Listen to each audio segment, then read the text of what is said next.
அருமையான தேவனுடைய பிள்ளைகளே, கர்த்தர் உங்கள் அனைவரையும் ஆசீர்வதிப்பாராக. போன வாரம் ஐநாவரம் தமிழ் பாப்டிஸ்ட் திருச்சபையிலே அவருடைய 126வது ஆண்டு விழாவிலே சிறப்பு விருந்தினராக அழைக்கப்பட்டிருந்தேன். நான் இல்லைன்னாலும் நீங்கள் எல்லாம் சபையை அருமையாக பார்த்து கொண்டதுக்காக உங்கள் அனைவருக்கும் நான் நன்றி செலுத்த என் நன்மை சொல்ல கடனாக இருக்கின்றேன். கர்த்தர் உங்களை ஆசீர்வதிப்பாராக. அருமையானவர்களை, இன்றைக்கு நாம் அநேக பெரிய காரியங்களை பார்க்கின்றோம். இந்தியாவை எடுத்தால் மிகவும் பெரிய உயரமான, உலகத்திலே உயரமான மலை, இமயமலை எவரெஸ்ட் சிகரம் என்று சொல்வார்கள். உயரமான சிகரம் உலகத்திலே இந்தியாவில் தான் இருக்கிறது. உலகத்திலே நீளமான நதிகள் இருக்கிறது. உலகத்திலேயே பெரிய நீர்வீழ்ச்சிகள் இருக்கிறது. பார்த்தா நாம் வியந்து போவோம், அசந்து போவோம். அப்பேற்பட்ட நீர்வீழ்ச்சிகள் இருக்கிறது. உலகத்திலே அதிகமான காடுகள் உள்ள தேசங்கள் இருக்கிறது. உலகத்தை பார்க்கும் பொழுது பெரிய பெரிய பரப்பளவு கொண்ட நாடுகள் இருக்கிறது. வரலாற்றை படித்து பார்க்கும்போது பெரிய கிரேட் கிங்ஸ், 127 நாடுகளை ஆண்ட ராஜாக்கள் இருக்கிறார்கள். நாம் சரித்திரத்தில் பெரிய காரியங்களை நாம் பார்க்கின்றோம். பெரிய காரியங்கள் என்று சொல்லும்பொழுது அநேக பெரிய காரியங்கள் உலகத்திலே இருக்கிறது. கர்த்தர் உங்களை ஆசீர்வதிப்பாராக. உயரமான கோபுரங்கள், உயரமான கட்டிடங்கள், உயரமான காரியங்கள் நிறைய இருக்கிறது. இவைகளெல்லாம் பார்த்து நாம் வியந்து போகிறோம், பெரிய காரியங்களை பார்த்து. ஆனால் இன்றைக்கு பரிசுத்த வேதாகமத்தில் மிகவும் பெரிய காரியங்களாக அநேகம் இருக்கிறது. அவைகளை நாம் படிக்க போகிறோம். பைபிளில் முதலாவது வேதம் சொல்லுகிறது, கர்த்தருடைய நாமம் பெரியது. கர்த்தருக்கு ஸ்தோத்திரம். அநேக நாமங்கள் இன்றைக்கு உலகத்தில் இருக்கலாம். ஆனால் வானிலும் பூவிலும் மேலான நாமம், பெரிய நாமம் கர்த்தருடைய நாமமாக இருக்கிறது என்று வேதம் சொல்லுகிறது. இரண்டாவது, உலகத்திலே நிறைய அன்புகள் இருக்கலாம். ஆனால் கர்த்தருடைய அன்பு மிகவும் பெரியது என்று வேதம் சொல்லுகிறது. நாம் பாடலிலே நாம் பாடுகின்றோம், ஓ இயேசு உமது அன்பு எத்தனை பெரியது, ஆகாயம் பூமி மலை ஆழி எல்லாவற்றை விட உங்களுடைய அன்பு பெரியதாக இருக்கிறது என்று நாம் பாடுகின்றோம். கர்த்தருடைய அன்பு பெரியது என்று வேதம் சொல்லுகிறது. மூன்றாவது, வேதம் சொல்லுகிறது, கர்த்தருடைய இரக்கம் பெரியது. அவர் நம்மில் வைத்திருக்கின்ற இரக்கம், அவர் இரக்கமுடையவராக இருக்கிறார். அதனுடைய அளவு மிகவும் பெரியதாக இருக்கிறது என்று வேதம் சொல்லுகிறது. மூன்றாவதாக, கர்த்தருடைய சௌந்தரியம் பெரியது. கர்த்தர் அழகுள்ளவர், அவர் சௌந்தரியமானவர். அந்த அழகு அன்பீட்டவர், மேட்ச்லெஸ். அதாவது யாரோடு இணைக்க முடியாத, இணைத்து பேச முடியாத சௌந்தரியம் படைத்தவராக நம்முடைய ஆண்டவர் இருக்கிறார். எவரோரும் சேரக்கூடாத ஒளியிலே அவர் ஒளியாய் வாசம் பண்ணுகிறார். அவர் சௌந்தரியம் நிறைந்தவர் என்று, அவருடைய சௌந்தரியம் பெரியது என்று சொல்லி வேதம் அவரை மகிமைப்படுத்துகிறது. ஐந்தாவது பார்க்கும் பொழுது, கர்த்தருடைய கோபம் பெரியது. நமக்கு தான் கோபம் வரும், நம்ம நினைச்சிட்டு இருக்கோம். ஆனால் கர்த்தருக்கும் கோபம் வரும்.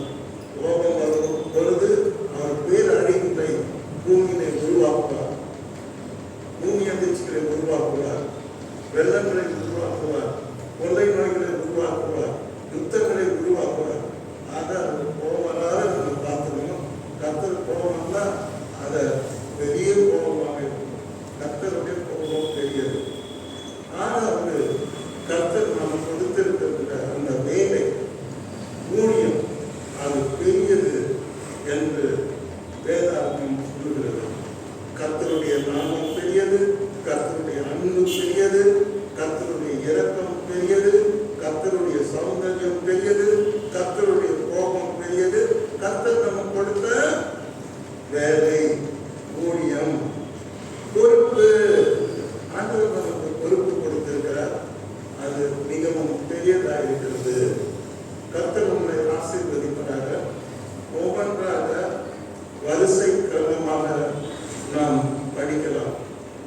இரண்டாவது எரேமியா தீர்க்கதரிசியின் புஸ்தகம் 10ஆம் அதிகாரம் 6ஆம் வசனத்திலே நாம் படிக்கும் பொழுது எரேமியா தீர்க்கதரிசி மூலமாக கர்த்தர் பேசுகிறார்.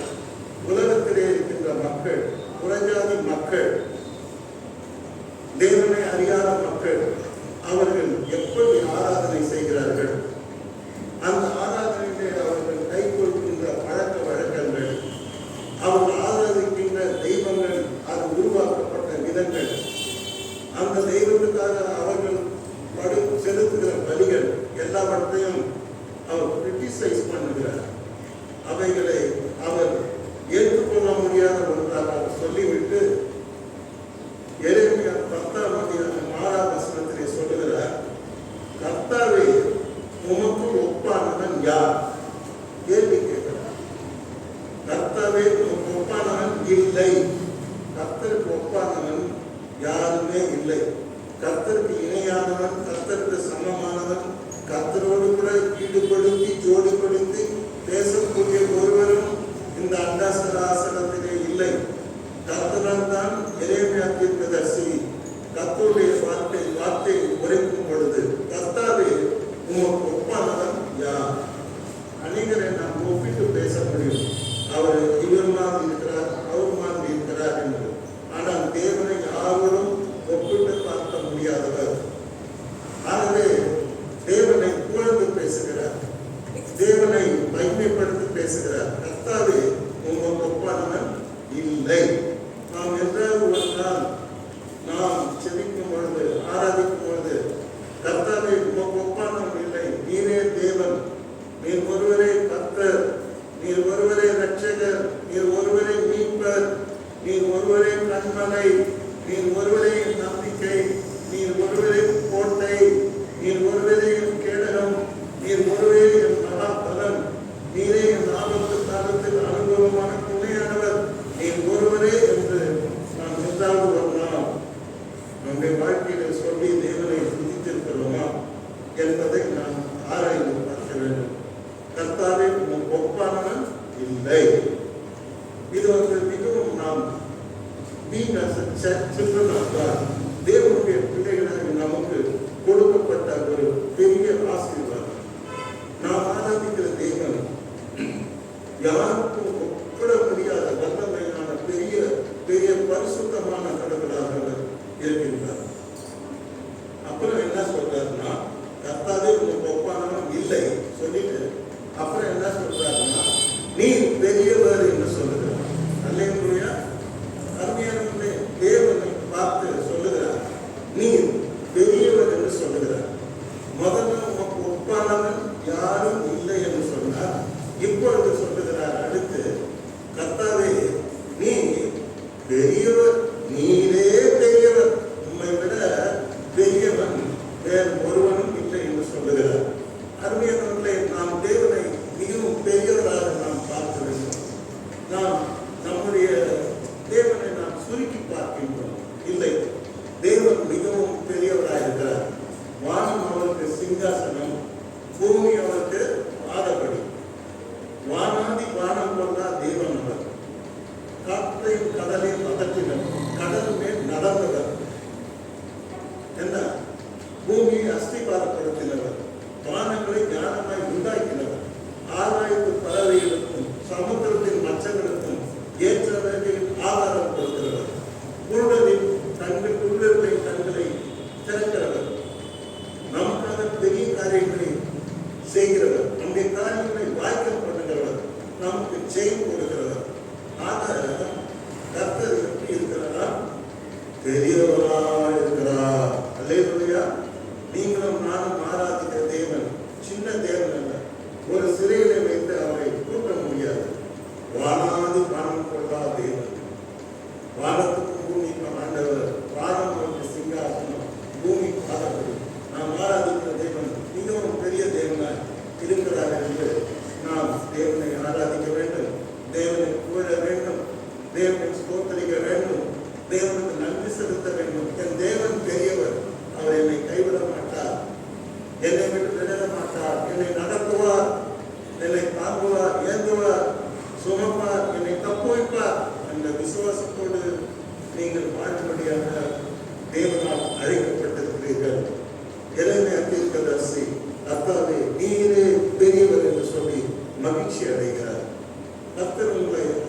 ஆசீர்வதிப்பார்கள்.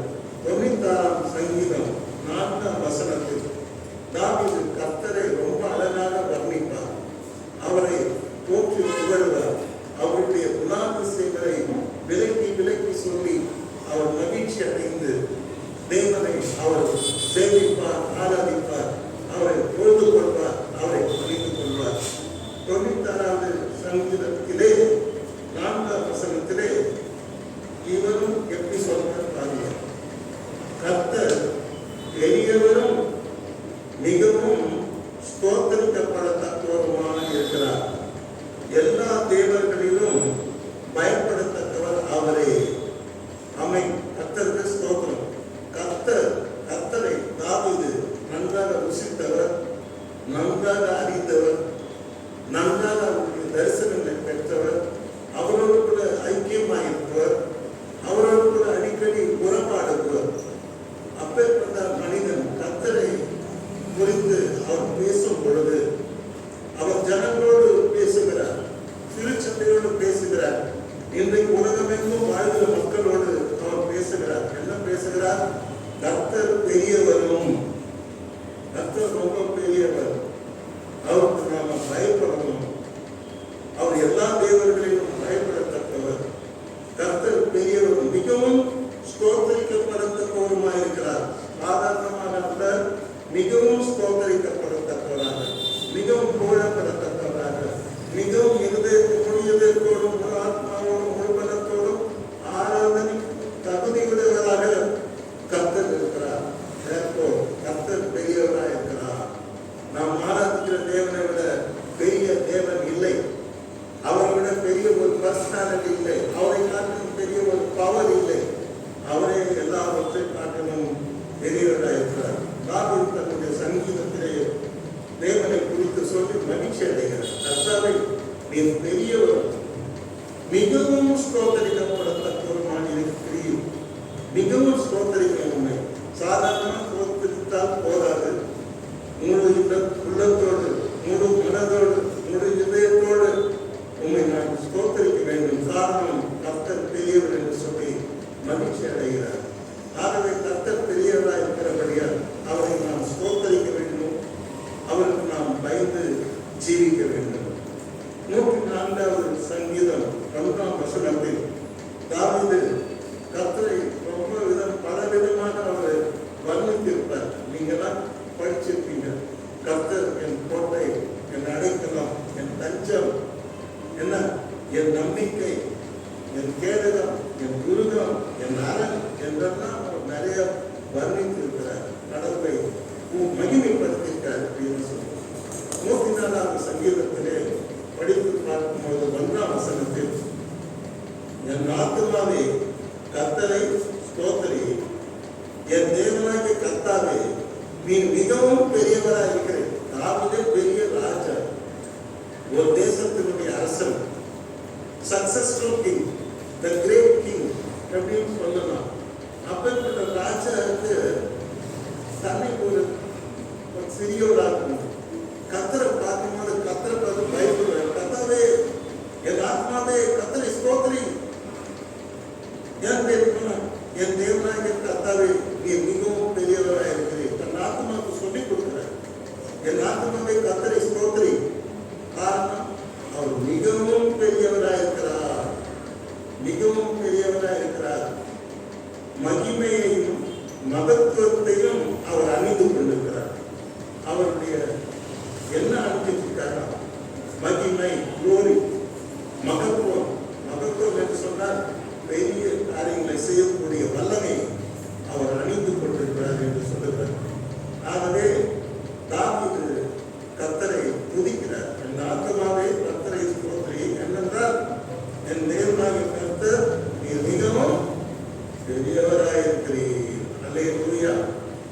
தேவனே நீ பெரியவர், தேவனே நீ பரிசுத்தர், தேவனே நீ நல்லவர், தேவனே நீர் வல்லவர் என்று நாம் பாடுகின்றோம். நாம் கர்த்தர் பெரியவர் என்பதை நாம் ஒரு நாளும் மறக்கவே கூடாது. சங்கீதம் 147 5ஆம் வசனத்திலே தாவீது சொல்லுகிறார். அதுதான் அடிக்கடி கர்த்தரை பெரியவர் என்று சொன்னவர்.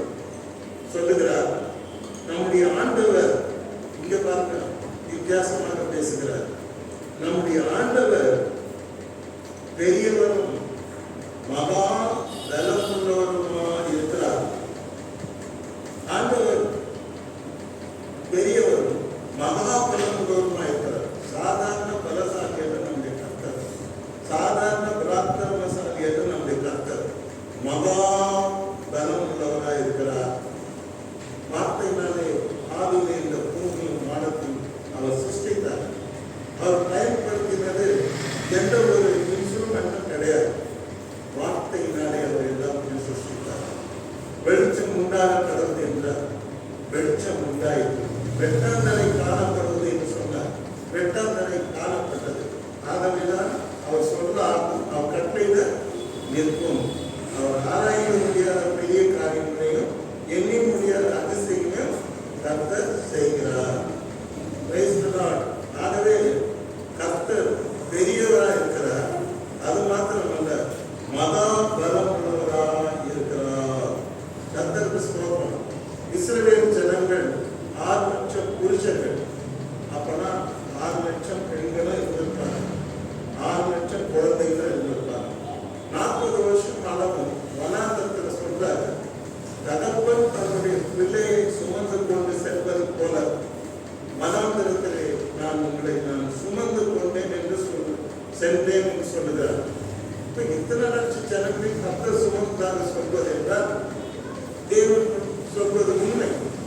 அவர் அத்தனை பேரையும் அவர் சுமந்து சென்றிருக்கிறார். காரணம், கர்த்தர் பெரியவர், ஆண்டவர் பெரியவர். இரண்டாவது, அவர் மகா பலம் உள்ளவராய் இருக்கிறார். அடுத்து பார்க்கும்போது அவருடைய அறிவு அளவில்லாதது. நம்ம அறிவு அளவானது. எல்லாருக்கும் எல்லா அறிவும் இருக்காது. சில பேர் மேத்ஸ்ல கெட்டிக்காரா இருப்பாங்க, சில பேர் பிசிக்ஸ்ல கெட்டிக்காரா இருப்பாங்க, சில பேர் மார்க்ஸ்ல கெட்டிக்காரா இருப்பாங்க, சில பேர் நீங்க சயின்ஸ்ல கெட்டிக்காரா இருப்பாங்க. ஆனால் கர்த்தர் பார்க்கும் பொழுது அளவற்ற அவருடைய அறிவு அளவில்லாத. One cannot measure his knowledge. ஏன்னா அவர் அற்புதமான எல்லாவற்றையும் சிருஷ்டித்திருக்கிறார். அவர் சிருஷ்டிப்பை பார்க்கும் பொழுது அவருடைய அறிவை nobody can measure. அளவிட முடியாத அறிவு கொண்டவர் நம் தேவனாய் இருக்கிறார். அறிவில் மூன்றாய் இருக்கிறார். அவர் நமக்கு தேவையான ஞானத்தையும் அறிவையும் கொடுக்கிறவராய் இருக்கிறார். ஆகவே நம்முடைய ஆண்டவர் மகா பெரியவரும் பலம் உள்ளவரும் அளவற்ற அறிவுள்ளவருமாய் இருக்கிறார். நமக்கு என்ன தேவையோ அதையெல்லாம் அவர் செய்ய அவர் நல்ல வாழை உள்ள தேவனாக இருக்கிறார். கர்த்தருக்கு ஸ்தோத்திரம்.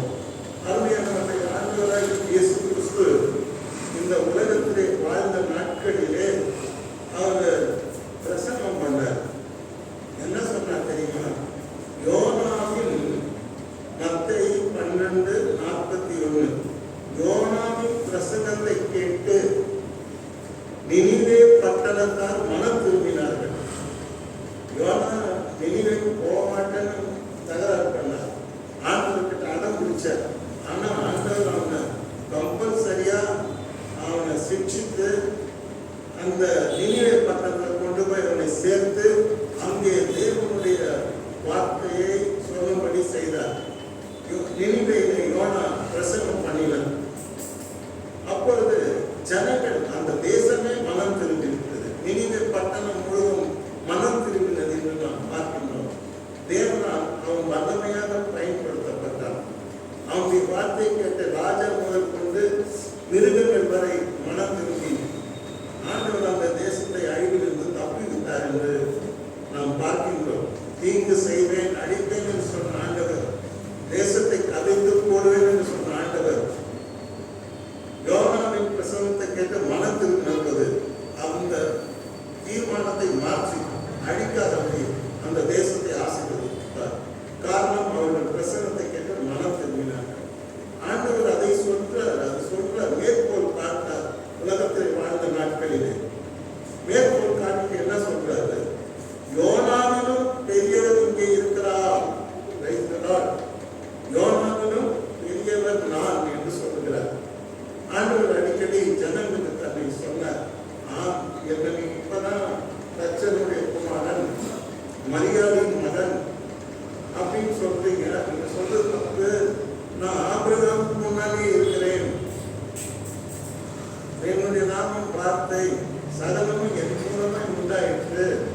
உலகத்துக்கு வந்தேன், உலகம் என்னை அறியவில்லை என்று சொல்லி ஆண்டவர் சொன்னார்.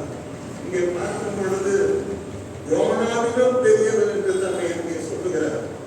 யோனாவிலும் பெரியவர் இங்கே இருக்கிறார். ஆதலால் நியாயத்தீர்ப்பு நாளிலே நினிவே பட்டணத்தார் இந்த சந்ததியாரோடு எழுந்து நின்று இவர்கள் மேல் குற்றம் சாட்டுவார்கள். நினிவே பட்டணத்தார் தான் எப்போ அழைத்தார். ஆனா உயிர்த்தெழுதலிலே ஆண்டவர் இயேசு கிறிஸ்துவினுடைய பிரசன்னத்தை கேட்ட கப்பர்நகூம் பட்டணத்தார் அவர்கள் எழுந்து என்ன பண்ணுவாங்க, குற்றம் சாட்டுவார். அன்னைக்கு யோனா இவங்க பிரசன்னம் பண்ணார், மனம் திரும்பணும். ஆனால் தேவனை மாம்சத்தை வெளிப்பட்ட தேவன் மனுஷாவதாரமாக வந்து பிரசன்னம் பண்ண நீங்க மனம் திரும்பியே அன்றைய சந்ததி உங்கள் மேல் குற்றம் சாட்டுவார் என்று ஆண்டவர் இயேசு சொல்லுகிறார். அப்ப அவருக்கு தன்னை எப்படி சொல்றாருன்னா, யோனாவிலும் பெரியவர் நான், சாலமோனை காட்டிலும் பெரியவர் நான், நான் எல்லாரை காட்டிலும் வானத்திலிருந்து இறங்கி வந்து ஜீவனை கொடுக்கிற மன்னா நான், நீங்கள் உலகத்திலிருந்து உண்டானவர்கள், நான் வானத்திலிருந்து இறங்கி வந்த ஜீவ அப்பம் என்று அவர் சொன்னார். நீங்கள் மண்ணிலிருந்து உண்டானவர்கள், நான் விண்ணிலிருந்து உண்டானவர் என்று ஆண்டவர் சொல்லி சொல்லுகிறார். யோனாவிலும் பெரியவர். ஒரு சமயம் அவர்கள் இஸ்ரவேல் யூத மக்கள் அன்றைக்கு இருந்த வேத பாடகர் பரிசேயர் யோனாவை பெரிய மனிதனாக நினைத்தார்கள், மோசேயை பெரிய மனிதனாக நினைத்தார்கள், ஆபிரகாமை பெரிய மனிதனாக நினைத்தார்கள். ஆனால் ஆண்டவர் இயேசு கிறிஸ்துவை அவர்கள் அறியாதவர்களாக இருந்தார்கள். அப்போதான் சுட்டி காட்டுகிறார், என்னை யாரும் நினைச்சிருக்கீங்க, நான் யோனாவை காட்டிலும் பெரியவர், நான் ஆபிரகாமை காட்டிலும் பெரியவர், நான் சாலமோனை காட்டிலும் பெரியவர். இந்த ஒரு நாள் நியாயத்திற்கு நாளிலே அவர்கள் எல்லாம் எழுந்து உள்ள மேல் குற்றம் சாட்டுவார்கள். ஆண்டவர் இயேசு வந்தும் அவருடைய வார்த்தைக்கு நீங்கள் கீழ்ப்படியவில்லை என்று உங்கள் மேல் குற்றம் சாட்டுவார்கள் என்று சொல்லுகிறார். கர்த்தருக்கு மகிமை உண்டாவதாக. ஆண்டவர் இயேசு தன்னை பெரியவர் என்று சொன்னார். அருமையானவர்களே, ஆண்டவராகிய இயேசு கிறிஸ்து பிறப்பதற்கு முன்பாக தேவதூதன் மரியாளுக்கு அவர் தரிசனமானார். தரிசனமாகி சொல்லுகிறார், நீ ஒரு குமாரனை பெறுவாய், அவருக்கு இயேசு என்று பெயரிடுவாயாக, அவர் தமது ஜனங்களின் பாவங்களை நீக்க அவனை என்ன பண்ணுவாங்க, ரட்சிப்பாரம்மா அப்படின்னு சொல்றார். சொல்லிட்டு சொல்றாரு, அவர் பெரியவராக இருப்பார். அல்லேலூயா. இன்றைக்கு நான் படிக்கின்ற பாடம் தேவன் பெரியவர். இப்ப மரியாதைக்கு அவர் சொல்லிக் கொடுக்கிறார், தேவத்துடன் உன்னிடத்தில் பிறக்க போகும் அற்புதமானவர், அதிசயமானவர், ஆலோசனை கர்த்தர், வல்லமையுள்ள தேவன், நித்திய பிதா, அவர் மிகவும் பெரியவராக இருப்பார். அவருடைய சிங்காசனம் மாத்திரமே நிலையானது. பிதாவாக தேவன் தாவீதின் சிங்காசனத்தை அவர் கொடுப்பார். அவருடைய ஆட்சியை நிலையானது, அவருடைய சிங்காசனமே நிலையானது. இன்னைக்கு உலகத்திலே பார்ப்பது எல்லா ஆட்சிகளும் ஒரு நாள் வீழ்ந்துவிடும். ஆனால் ஆண்டவர் இயேசு கிறிஸ்து இந்த உலகத்திலே அவர் 1000 வருஷம் அரசாட்சி செய்வார். அவருடைய சிங்காசனமே நிலையானது என்று சொல்லி தேவதூதன் சொல்லுகிறார். அப்பொழுதுதான் நம்ம கேட்பாங்க, சரியா? தேவதூதன் பார்த்து, நான் புருஷனை அணியனே, இது எப்படி ஆகும்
ஆண்டவர் சொல்றார், நீங்க விசுவாசம் கொண்டவர்களாக நீங்க இருந்தீங்கன்னா இந்த மலையை கூட நீங்க என்ன பண்ணலாம், கேட்கலாம் என்று சொல்வது மலையை அல்ல, மலை போன்ற பிரச்சனைகளை நீங்கள் மேற்கொள்ள முடியும் என்று ஆண்டவர் சொல்லுகிறார்.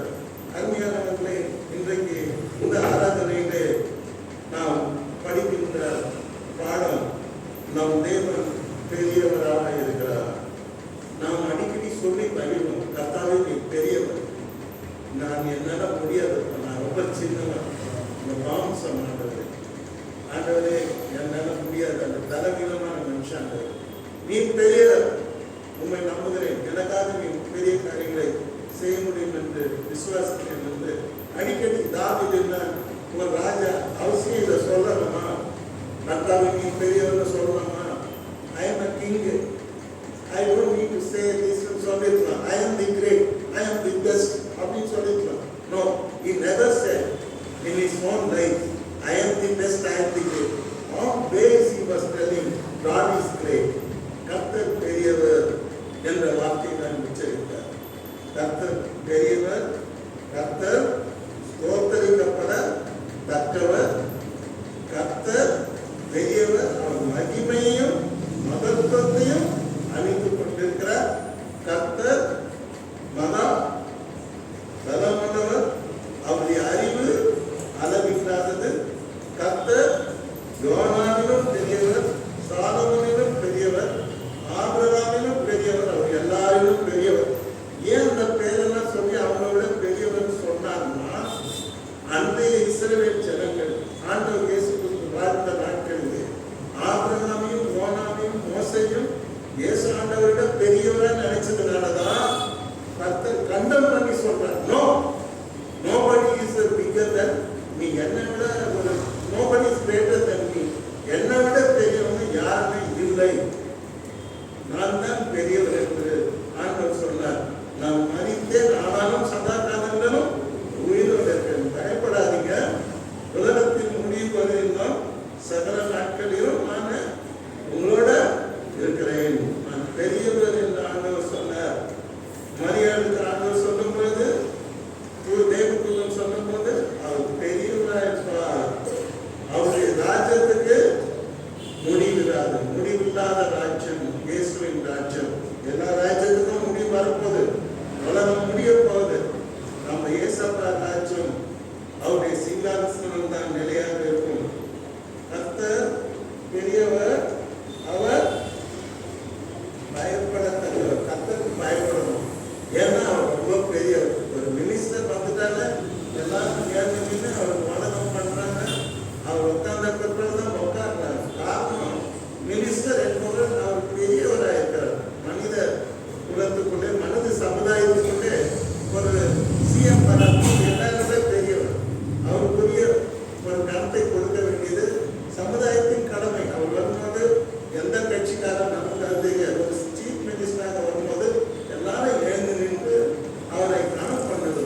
காரணம், அவர் சீஃப் மினிஸ்டராக இருக்கிறார். ஆனால் எல்லா ராஜாவுக்கும் ராஜாவாக, எல்லா தேவர்களுக்கும் தேவனாக, தேவாதி தேவனாக, கர்த்தாதி கர்த்தராக, ஒருவராக அதிசயங்களை செய்கிறவராக, வானத்துக்கும் பூமிக்கும் ஆண்டவராக நம்முடைய கர்த்தர் பெரியவராக இருக்கிறபடியா நாம் அவருக்கு பயப்பட வேண்டும் என்று சொல்லி வேதம் சொல்வது. 7 காரியங்களை நாம் செய்ய வேண்டும். கர்த்தர் பெரியவர், பெரியவர், அவரை நாம் எப்பொழுதும் துதிக்க வேண்டும். கர்த்தரை பார்க்கும் பொழுது அவர் மகிமையும் மகத்துவத்தையும் அணிந்து கொண்டிருக்கிறார். ஒருவரும் சேரக்கூடாத வழியிலே வாசம் பண்ணுகிறார். கர்த்தர் எவ்வளவு பெரியவர் என்பதை நாம் உணர்ந்து அவரை துதிக்க வேண்டும். அவருடைய மகாபலத்திலே நாம் நம்பிக்கை வைக்க வேண்டும், விசுவாசம் வைக்க வேண்டும். என் கர்த்தர் பெரியவர், அவர் மகா பலம் உள்ளவர், அவருடைய அறிவு அளவிட முடியாதது என்று சொல்லி நாம் தேவனை மகிமைப்படுத்த வேண்டும். கர்த்தர் யோனாவிலும் ஆபிரகாமிலும் மோசே காட்டணும், அவர் பெரியவராயிருந்து நமக்காக பெரிய காரியங்களை செய்ய வந்தார். அவர் உலகத்தின் பாவத்தையே சுமந்து தீர்த்து, உலகத்துக்கு பாவ மன்னிப்பாக ரட்சிப்பை சம்பாதித்து வைத்து பரலோகராஜ்யத்தை பிரவேசிக்கின்ற பாக்கியத்தை உண்டாக்கிட்டு போனார். அவர் பெரியவர். மரித்தும் சதாரணம் உயிரோடு இருக்கிறபடியால் அவர் பெரியவர். அருமையானவர்களை, நாம் இன்றைக்கு நாம் ஆராதிக்கிற தேவன் ஒரு ரூம்ல வச்சு கூட்டு வைக்கிற தேவன் அல்ல.